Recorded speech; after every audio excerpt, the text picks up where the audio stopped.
Good morning, students.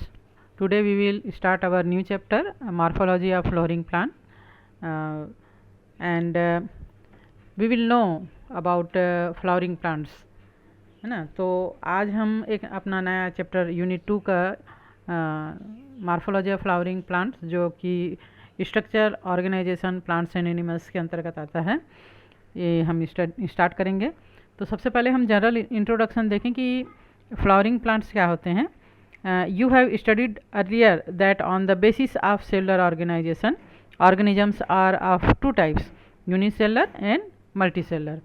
ठीक है, हमने पहले पढ़ा था कि जो ऑर्गेनिजम्स होते हैं वो दो तरह के यूनिसेलर और मल्टीसेलर होते हैं। यूनिसेलर में तो हमने प्रोटोजोआस को पढ़ा था, मल्टीसेलर में हमने plant kingdom and animal kingdom के बारे में जानकारी लिया था। उसका जितना भी डिटेल है ना इन्फॉर्मेशन हम पढ़ सकते थे। अभी हम इसको और थोड़ा डिटेल करते हैं। In unicellular organisms like amoeba, chlamydomonas, chlorella et cetera, all the life activities are performed inside the single cell. Okay, but the body of multicellular organisms are made up of enormous cells. Multicellular जो organisms होते हैं उनमें हर काम को करने के लिए एक सेल का बंचेस होता है, जिसको हम टिश्यूज कहते हैं। The cells are differentiated to perform various life activities. Okay, this feature of plants and animals is called multicellularity, and it is assumed that multicellular organisms have evolved from unicellular organisms in the course of evolution. Okay, and angiosperm consists the group of flowering plant।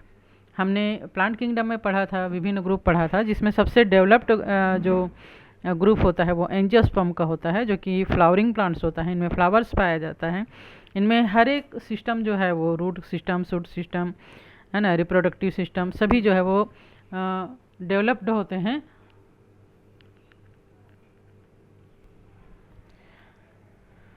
So the definition of morphology, morphos means होता है form and logos means to study. तो plants के जो form होता है उसका study करना morphology कहलाता है।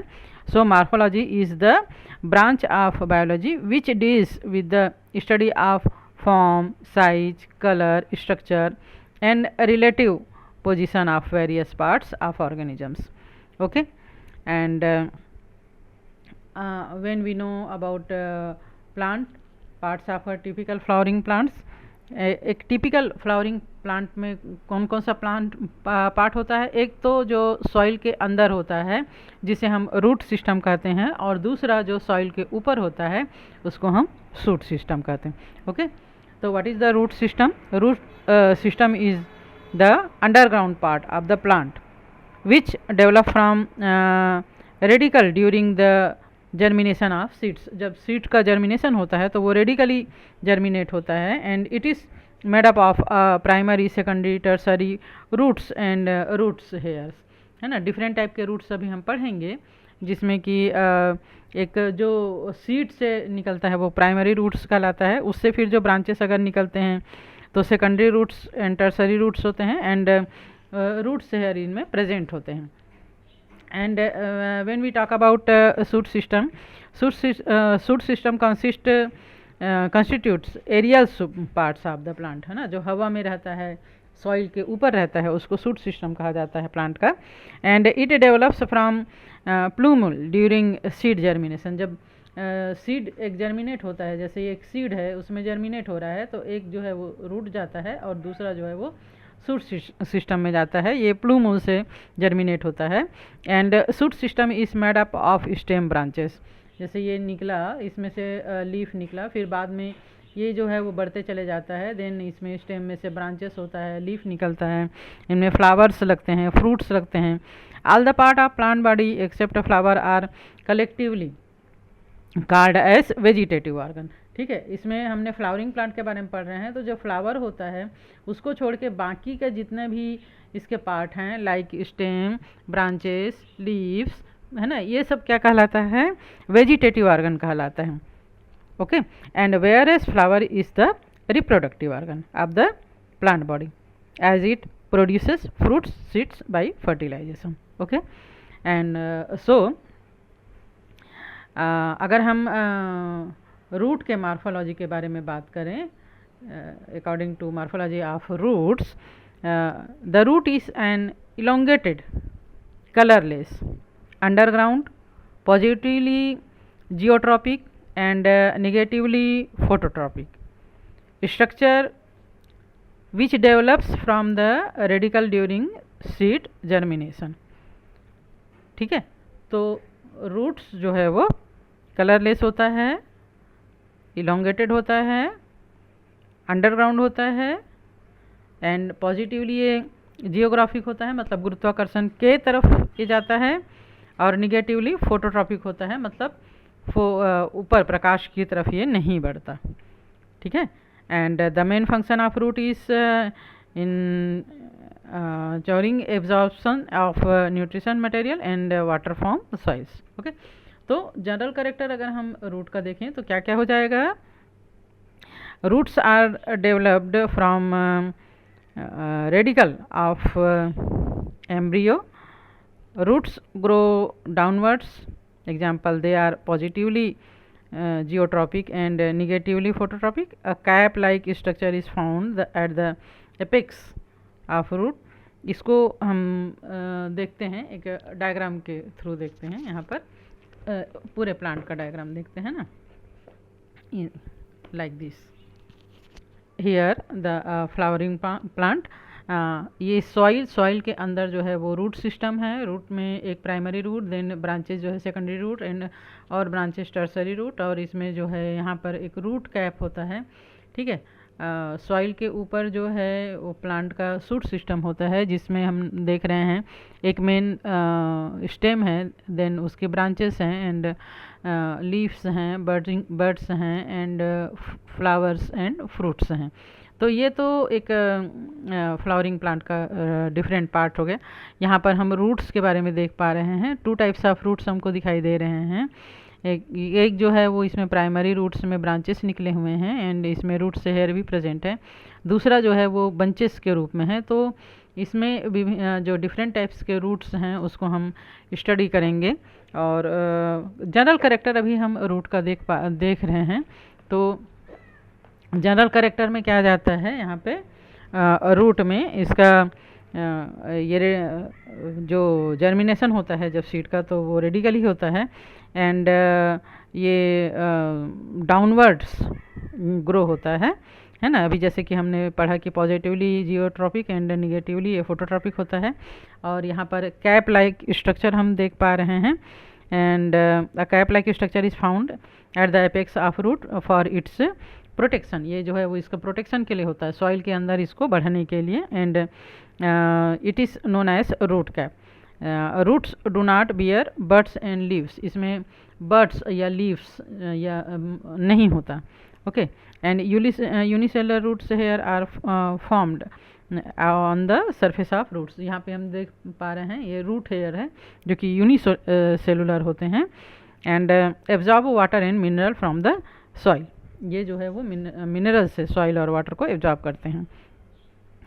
Root branches developed from the interior usually pericycle of the parent root. Such an origin is called endogenous, and roots are colorless. हम जानते हैं कि ये ज़मीन के अंदर होता है, ये इसलिए कलरलेस होता है. और ब्राउनिश सिलेंड्रिकल स्ट्रक्चर, या फिर वो मिट्टी के ही कलर का ब्राउन या वाइट या थोड़ा सा ब्लैक टाइप का होता है, और सिलेंड्रिकल शेप में होता है. And they do not have the distinction of notes and internode. Notes और इंटरनोट्स नहीं होता. नोट्स एंड इंटरनोट्स जो है वो स्टेम में प्रेजेंट होता है. ठीक है, तो इस प्रकार हम अगर parts and organographic region of roots के बारे में देखें तो ये जो है वो हमारा रूट कैप है. It is cap like parenchymatous multicellular structure which covers the root meristems, and the cells of root cap secrete mucilaginous है ना. एंड ये जो है वो सॉइल के अंदर रूट के को इलोंगेट करने में, बढ़ने में ये हेल्प करता है। एंड सेकंड आ जाता है यहाँ पर रूट के जस्ट थोड़ा सा ऊपर 1 इंच का जो भाग होता है, zone of cell division of growing region, ये जो है वो ग्रोइंग होता है, मतलब यहाँ पर जो है वो सेल जो है वो कंटिन्यू माइटोसिस डिवीजन के थ्रू ये जो है वो डिवाइड होते रहता है एंड नया जो सेल वो बनते रहता है। तो कंटिन्यू यहाँ पे डिवाइड होने के कारण रूट जो है वो नीचे अर्थ की ओर जो है वो ग्रो करता है। ठीक है, हमको लगता है कि ऊपर से बढ़ रहा है, और ये जो पुराने इसमें जो हो जाते हैं वो परमानेंट टिश्यूज के रूप में ऊपर आते जाते हैं। देन जोन ऑफ इलोंगेशन, ये जो हम देख रहे हैं ये जोन ऑफ इलोंगेशन कहलाता है। It is situated just above the growing region. It is about 4 to 8 mm in length, 4 से 8 mm है ना, 4 to 8 mm इसका लेंथ होता है। And the cell of this region are newly formed which lose the power of division. यहाँ पर division जो हो रहा है सेल वो नीचे की ओर यहाँ के जो सेल है डिवीजन होते जाएगा, और ऊपर के इधर का जो है वो इलोंगेटेड क्षेत्र में आते जाता है, और इसमें डिवीजन की जो कैपेसिटी है वो ख़त्म होती जाती है। They elongate rapidly, this increase length of root. And fourth one is the root hair zone. ये जो रीजन है वो क्या कहलाता है, रूट हेयर जोन कहलाता है। And surface of this area is covered by numerous root hair. यहाँ पर हम देख पा रहे हैं इसमें यूनिसेलुलर रूट हेयर प्रेजेंट है, बहुत सारे रूट हेयर प्रेजेंट है। इसका जो काम होता है वो क्या होता है कि वाटर और मिनरल्स को मैक्सिमम मात्रा में एब्जॉर्ब करना और रूट में ऊपर की तरफ भेजना। तो root hair are short lived and new root hair are originated after every 10 to 15 days. हर 10 to 15 डेज में नया रूट हेयर यहाँ पे बनते जाता है। ठीक है, और इसके बाद का जो क्षेत्र रीजन होता है यहाँ पर ऊपर नहीं दिया हुआ, यहीं से ले लिया गया है रूट हेयर के क्षेत्र से। तो ये जो रीजन होता है वह कहलाता है परमानेंट रीजन। ठीक है, इसके ऊपर का जितना भी भाग है वो क्या कहलाएगा, परमानेंट रीजन कहलाएगा। It forms the bulk of roots. इसमें बहुत सारे ब्रांचेस जो है वो रूट्स के निकलते हैं, जैसे अभी मैंने दिखाया था, है ना। And the outermost layer of this region has thick walls of impermeable cells. Its function is to anchor the plant firmly in the soil and to conduct the absorption substance. Lateral roots also arise from the interior of the region. Okay, तो आज के लिए हम इतना ही पढ़ते हैं। हमने root के एक जनरल कैरेक्टर्स के बारे में देखा, इसका स्टडी किया, और आगे जो है वो हम इसके फंक्शन के बारे में पढ़ेंगे एंड टाइप्स ऑफ रूट्स के बारे में हम पढ़ेंगे। Okay guys, then bye.